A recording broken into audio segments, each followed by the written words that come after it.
Mi nombre es Damaris Méndez, soy estudiante del octavo trimestre de la carrera Psicología en la Universidad Bicentenaria de Aragua. Y el siguiente video que les voy a presentar corresponde a la materia Psicología Infanto-Juvenil, que dicta el profesor Francisco Rangel.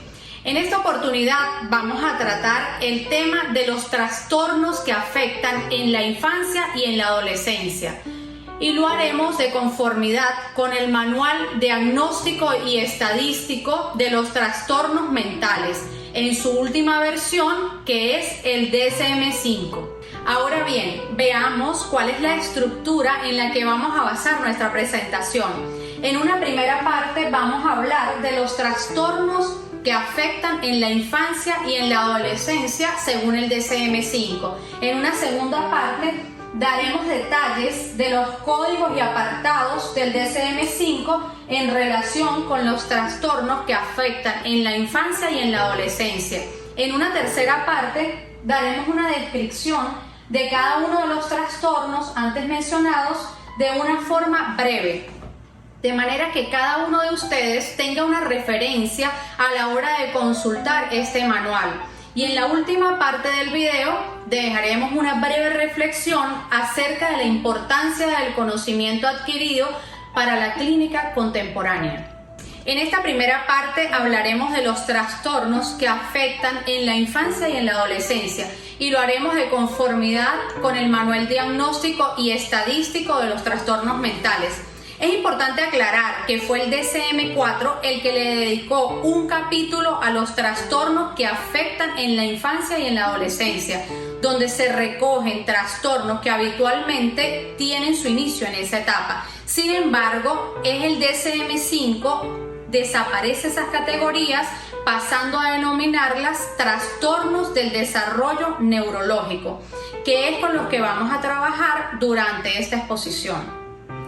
Ahora bien, veamos que para cada categoría es normal que existan criterios diagnósticos, que es como una definición operacional que informa sobre sintomatología social, edad de comienzo, curso, deterioro, complicaciones, factores predisponentes, prevalencia, incidencia de cada sexo en cada una de las categorías, entre otras. En esta segunda parte vamos a observar los detalles de los códigos y apartados del DSM-5 en relación con los trastornos neurológicos. Esto lo vamos a hacer de forma referencial. Veamos. Número 1, tenemos en ese primer grupo los que son los trastornos del desarrollo intelectual, que se denominan discapacidad intelectual.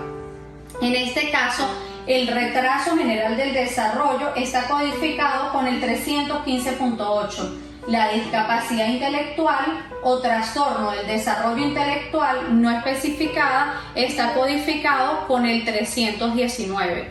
En un segundo grupo vamos a encontrar los trastornos de la comunicación. Tenemos el trastorno del lenguaje, que está codificado con el 315.22. El trastorno fonológico, que está codificado con el 315.39, y el trastorno de fluidez o tartamudeo de inicio de la infancia está codificado con el 315.35.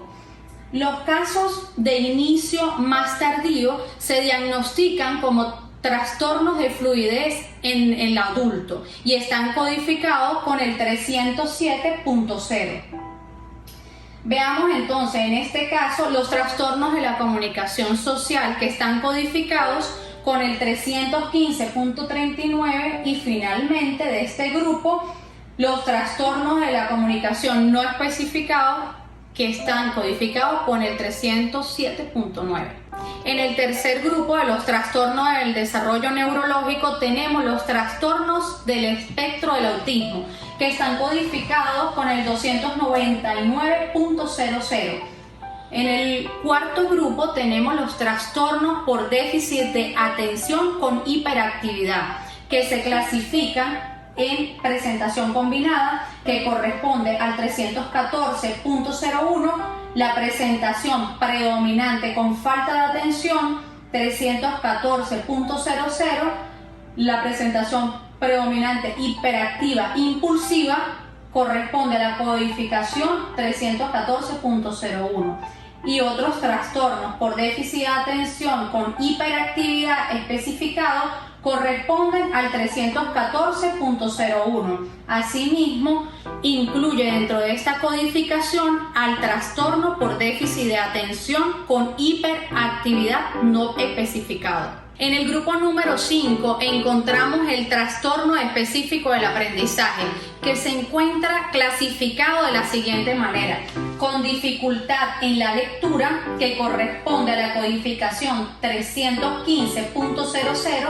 con dificultad en la expresión escrita, que corresponde al 315.02, y con dificultad matemática 315.01.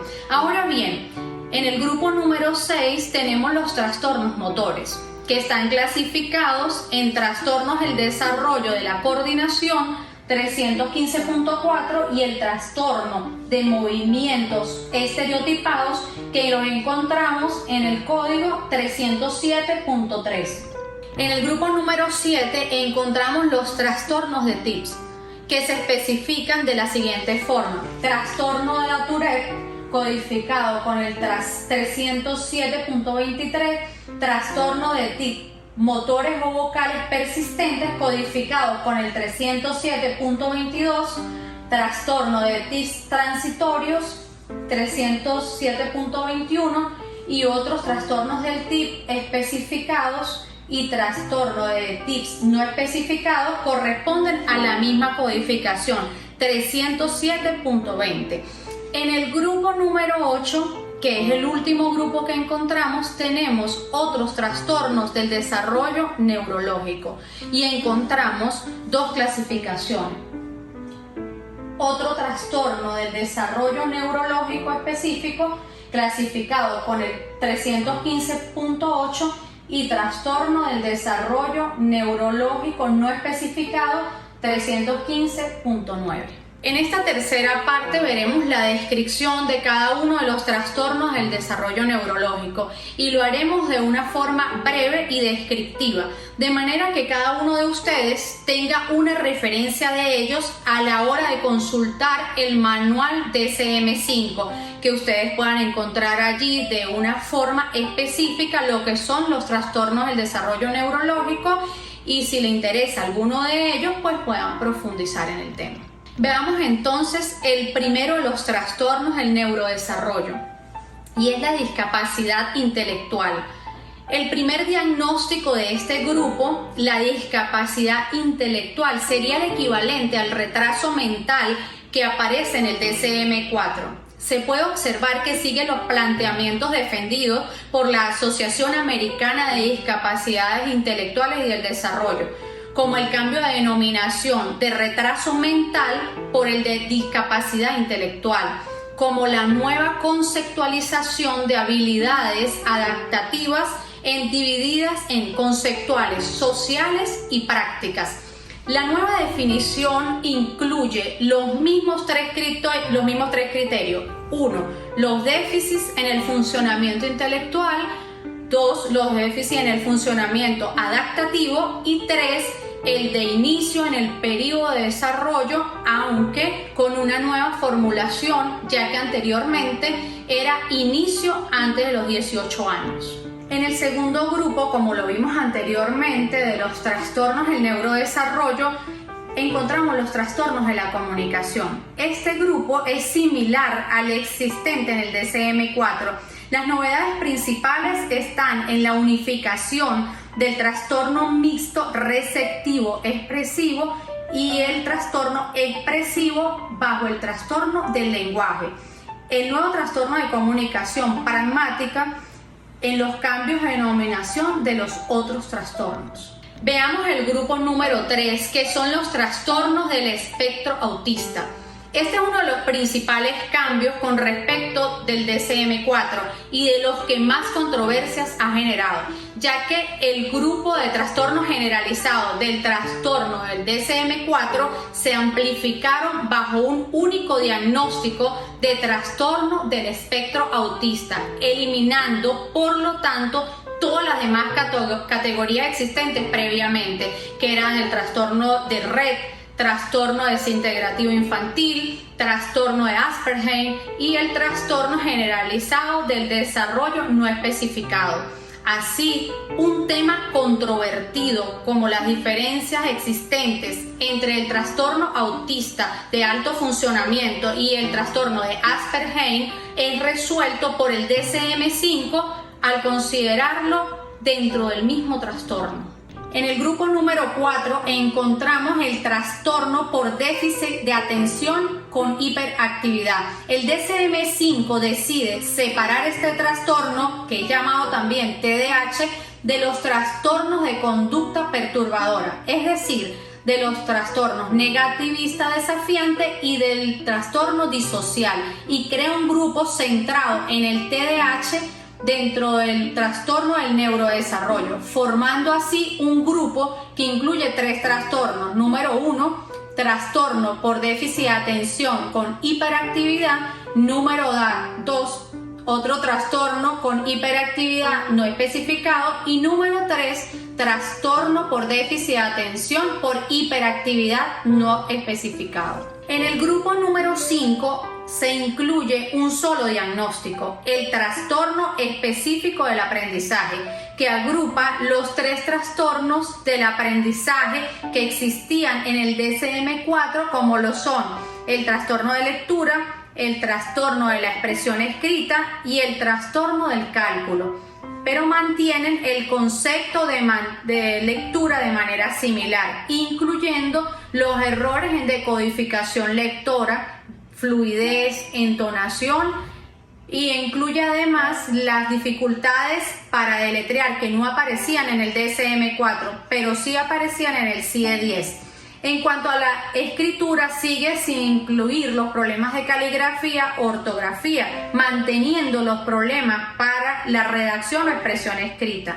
En relación con las expresiones del cálculo, mantienen las alteraciones en conceptos matemáticos básicos, incluyendo las dificultades en solucionar problemas matemáticos. El grupo número 6 engloba los diferentes trastornos motores que aparecían separados en el DSM-4. A lo largo del apartado, trastorno del inicio de la infancia y de la adolescencia incluye tanto los trastornos por déficit de habilidades como los producidos por la presencia de hábitos motores inadecuados. En el grupo número 7 encontramos los trastornos de TIC. De acuerdo al DSM-5 y para cualquiera de sus categorías, los TICs se definen como vocalizaciones o movimientos súbitos, rápidos, recurrentes y no rítmicos. Constituyen por sí mismos y con independencia de la patología que puedan asociar un movimiento de consulta pediátrico relativamente frecuente y suscitan dificultades en la interpretación y manejo por la variabilidad de su expresión clínica y posible confusión con otros trastornos. Junto con el trastorno del desarrollo de la coordinación y el trastorno del movimiento estereotipados, se incluyen dentro de los trastornos motores del neurodesarrollo. Y finalmente, en el grupo número 8 encontramos otros trastornos del neurodesarrollo. Esta es una categoría residual que incluye 2 diagnósticos. En esta categoría se aplican a las presentaciones donde predominan los síntomas característicos de un trastorno del neurodesarrollo que causa un malestar o un deterioro clínico significativo a nivel social, laboral u otra área laboral de funcionamiento, pero no cumplen todos los criterios para cualquiera de los criterios del neurodesarrollo. A manera de reflexión y luego haber investigado, analizado y explicado de forma descriptiva los trastornos del desarrollo neurológico según el DSM-5, se puede sostener que la importancia que tiene el conocimiento adquirido para la clínica contemporánea se basa en que cuentan con unos criterios para detectar a tiempo cualquier problema asociado con los trastornos del neurodesarrollo que afectan a las áreas del lenguaje, la comunicación y la atención y el aprendizaje. Por este motivo, su rápida detección en edades tempranas y una intervención a tiempo son muy importantes para mejorar el pronóstico de estos trastornos. De esta forma hemos llegado al final de nuestra exposición en relación con los trastornos que afectan en la infancia y la adolescencia o los trastornos del neurodesarrollo según el DSM-5. Espero este video haya sido de tu agrado y específicamente de gran utilidad. Si es así, por favor házmelo saber con un me gusta y un comentario. Gracias.